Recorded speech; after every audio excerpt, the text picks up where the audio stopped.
শুরু করছি আমি তো ভালোবাসি তোকে উপন্যাসের সিজন 2। লিখেছেন ফারজানা মনির।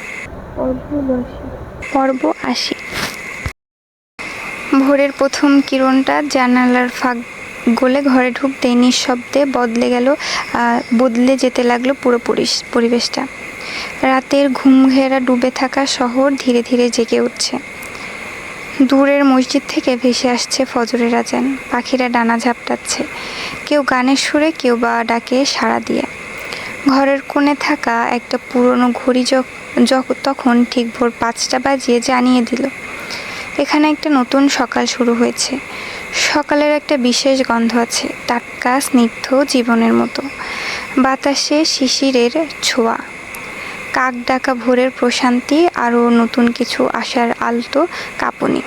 আজকের এই সকালটা অন্যরকম, যেন কিছু একটা ঘটার অপেক্ষা। ঘরের মধ্যে আলোটা ধীরে ধীরে স্পষ্ট হচ্ছে। জানালার ধারে দাঁড়িয়ে কেউ একজন চোখ মেলে তাকিয়ে আছে দূরের আকাশে। হালকা নীলচে আলো তার চোখে, মনে, মুখে ছড়িয়ে দিয়েছে বিষাদের ছোঁয়া। আজকের সকালটা শুধু আরেকটা দিন নয়, আজ থেকে বদলে যাবে কারো জীবনের গল্প। গতকাল সারা রাত দু চোখের পাতা এক করতে পারেনি মিম। সারা রাত কান্না করে চোখ মুখ ফুলিয়ে ফেলেছে। একদিনেই যেন মেয়েটার চোখের নিচে কালো দাগ পড়ে গেছে। এই পরিস্থিতিটা কত যে বিষাদের তা শুধু একটা মেয়ে উপলব্ধি করতে পারে। একদিকে পরিবারের সকলের আশা ভরসা এই বিয়েটাকে নিয়ে, অন্যদিকে প্রিয় মানুষটার অবহেলা।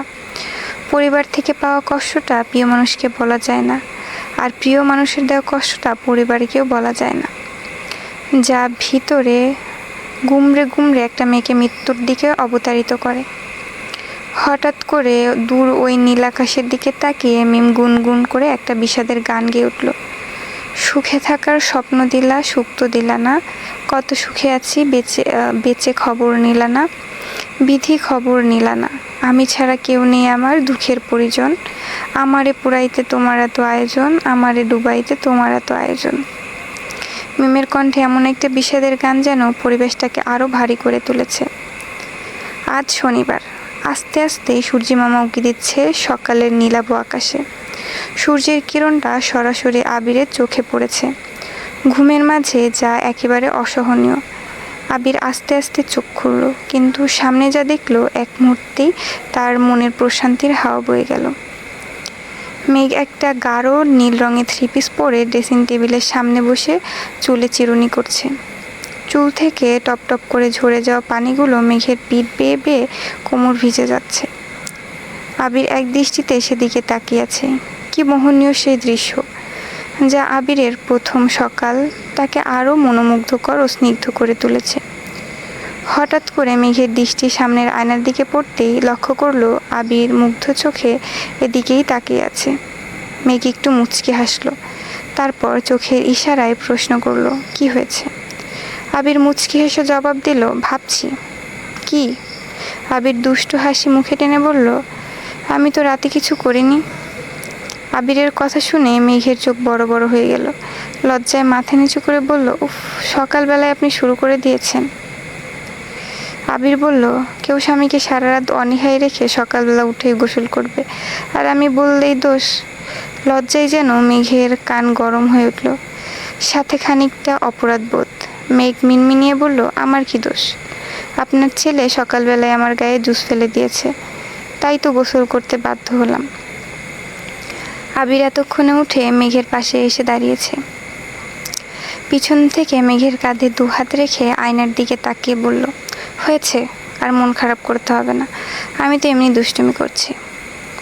আবির আবার পুনরায় প্রশ্ন করল, আহিয়ান আর আহিয়া কই?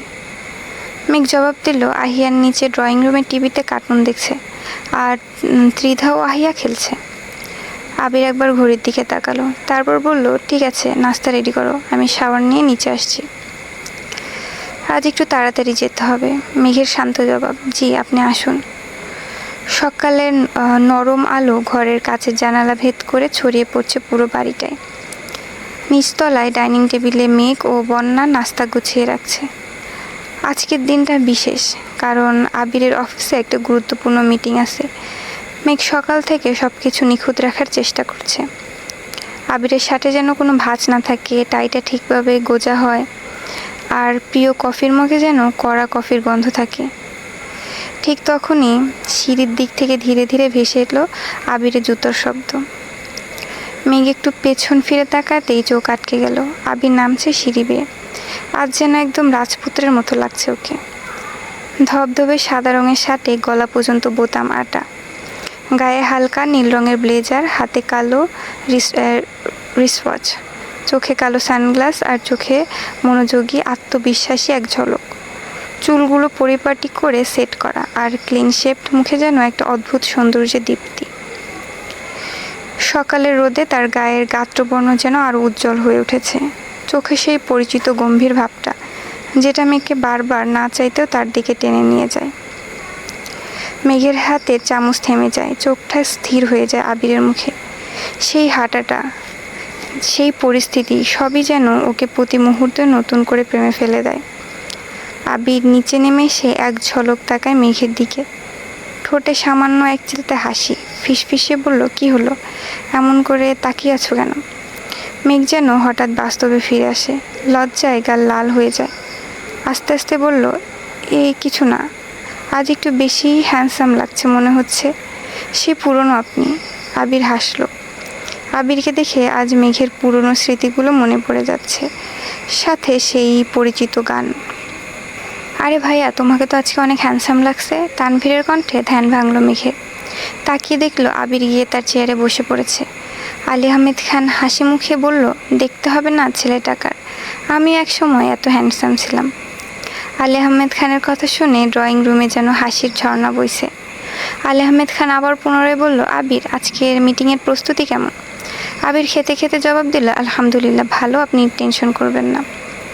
ওদের কথার মাঝখানে মোজাম্মেল খান বলল, আরে ভাইজান, আপনি চিন্তা করবেন না, আমার মেয়ের জামাইকে দেখেই ক্লায়েন্ট ডিল ফাইনাল করে ফেলবে। এবার ইকবাল খান বলল, দেখো ক্লায়েন্ট আবার নিজের মেয়েকে বিয়ে দিতে চায় কিনা তোমার মেয়ের জামাইয়ের সাথে। ইকবাল খানের কথা শুনে সবাই অট্টহাসিতে ফেটে পড়ল। আবির মনে হয় এবার খানিকটা লজ্জায় পড়ল। কথা ঘোরানোর জন্য বলল, তোমাদের সবার মনে আছে তো আজকে আমাদের ওই বাড়িতে যেতে হবে? আলী আহমেদ খান, মোজাম্মেল খান, ইকবাল খান ও তানভীর একসঙ্গে বলে উঠল, হ্যাঁ আমরা প্রস্তুত। একই ধ্বনিতে সবার একসাথে কথা শুনে মনে হলো এখানে কোনো যুদ্ধের প্রস্তুতি চলছে। একে একে খাওয়া শেষ করে সবাই অফিসে চলে গেল। প্রতিদিন সকালে 2 ঘন্টা সময় ব্যয় করে মেঘ আহিয়া ও আহিয়ানকে খাওয়াতে। আজ ত্রিধা ও এসে যোগ হয়েছে। মেঘ 3টাকে খাওয়ানোর চেষ্টায় হাঁপিয়ে উঠছে। আহিয়ার নানান বাহানা, খাবার না খাওয়া, সারাক্ষণ বাহানা দেয়, মাম্মা আমি পাপার সাথে খেয়েছি, যা চরম ভুল কথা। প্রতিদিন সকালে অফিসে যাওয়ার আগে সবাই যখন ডাইনিং টেবিলে খেতে যায়, তখন একে একে হাজির হয় আহিয়ান, আহিয়া ও ত্রিধা। ওরা খেতে পারুক আর না পারুক, ওদের একটাই উদ্দেশ্য, নিজেদের চেয়ারগুলোতে বসে পাপা, দাদু ও নানুদের সাথে গল্প করা। সময় চলছে সময়ের গতিতে। দেখতে দেখতে দিন পেরিয়ে বিকেল হয়ে আসলো। মিম সকালে নাস্তা খায়নি। অনেক ডাকার পর দুপুরে এসে দুপুরের খাবার খেয়েছে। মিমের মনে একটাই প্রশ্ন, বাড়ির সবাই কি আমার কষ্টগুলো বুঝতে পারছে না, নাকি বুঝতে চাইছে না? আমার পরিবারের চিরপরিচিত লোকগুলো তো এমন ছিল না। গতকাল সারা রাত না ঘুমানোর দরুন মিম খাওয়ার পর দুপুরে রুমে গিয়ে ঘুমিয়ে পড়ল। হঠাৎ কিছু চিৎকার চেঁচামেচির শব্দে মিমের ঘুম ভেঙে গেল। উপর তলা থেকে নিচতলার কথা যতটুকু শোনা যাচ্ছে, মিম বুঝতে পারল আবির আর তানভীর চলে এসেছে। কি হয়েছে বোঝার জন্য মিম আস্তে আস্তে নিচে যাওয়ার জন্য প্রস্তুতি নিল, কিন্তু একটা কথা শুনে সিঁড়ির উপরে থমকে গেল। আম্মু সবাইকে মিষ্টি খাও, আগামী 4 জুলাই মিমের বিয়ে। মালিহা খান অবাক কণ্ঠে বলল, 4 জুলাই মানে তো আগামী শুক্রবার, আর আজকে শনিবার, তার মানে হাতে বেশি সময় নেই। আবির খুশি মনে হাসতে হাসতে সকলের উদ্দেশ্যে বলল, জি আগামী শুক্রবার, তোমরা সবাই প্রস্তুতি নাও। আমরা আগামীকাল বিকেলেই স্প্যারো ডিম হাউসে চলে যাব। পরে সেখানেই বিয়ের সকল আয়োজন করা হবে। রবিবার সকাল, খানবাড়ির ড্রয়িং রুম যেন উৎসবের রং ছড়িয়ে আছে। চারিদিকে ব্যস্ততা, রঙিন শাড়ির ঝলক, প্যাকেট গুছানোর হুড়োহুড়ি, আর বাড়ির কর্ত্রীদের রন্ধন ঘিরে কড়া নির্দেশনা। সবাই বেশ আনন্দিত, কারণ বাড়ির ছোট মেয়ে মিমের বিয়ে ঠিক হয়েছে। শুধু একজন মানুষের মনেই আজ ঝড়, সে মিম নিজেই। মিম দোতলার সিঁড়ির এক কোণে দাঁড়িয়ে দাঁড়িয়ে ব্যাগ গুছানো দেখছে। তেমন কিছু বলছে না, হাসছেও না, চোখের কোণে পানি লুকিয়ে রাখার চেষ্টা করছে বারবার। মিমের মা আকলিমা খান এগিয়ে এসে বললেন, মা মন খারাপ করিস না, তোর নতুন জীবন শুরু হতে যাচ্ছে। কত মেয়ে এই দিনটা স্বপ্ন দেখে। মিম কষ্ট চেপে মুখে একটুখানি হাসি আনার চেষ্টা করলো, কিন্তু ভেতরটা যেন কেউ চেপে ধরে আছে। কারণ সে জানে এই বিয়ে তার জীবনের সবচেয়ে বড় ভুল হতে চলেছে। চারপাশে কেউ বুঝতে পারছে না কিছুই। তানভীর, আবির, মেঘ, বন্যা সবাই মজা করছে। আহিয়া ও ত্রিধা সুটকেসের উপর চড়ে বসে আছে। আহিয়ান দাঁড়িয়ে আছে পাশে। বাচ্চারা তো ড্রিম হাউসের কথা শুনে উত্তেজনায় কাঁপছে। আবির হাসতে হাসতে বলল, এই যে আহিয়ান, তুমি আহিয়া ও ত্রিধাকে সুটকেসের উপর উঠতে দিলা কেন? আহিয়ান বলল, আমি বলছি উঠতে, সে নিজেই উঠেছে, আমি আবার কই উঠতে দিলাম। মেঘ হেসে বলল, ওদের দেখে মনে হচ্ছে ওরাই ড্রিম হাউসের বরকনে। সবার হাসাহাসির মাঝে মিম চুপচাপ সিঁড়ি দিয়ে নিচে নামছে। একটা বাচ্চাও যেন খেয়াল করে না তার মুখের বিষণ্ণতা। কেউ কল্পনাও করে না তার চোখের পেছনে লুকিয়ে থাকা আরিফের মুখ।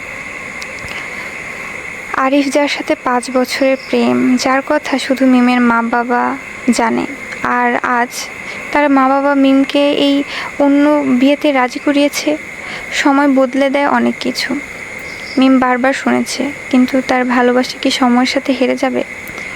দুপুরের আগে খানবাড়ির 4টে গাড়ি একে একে ঢুকে গেল স্প্যারো ড্রিম হাউসে।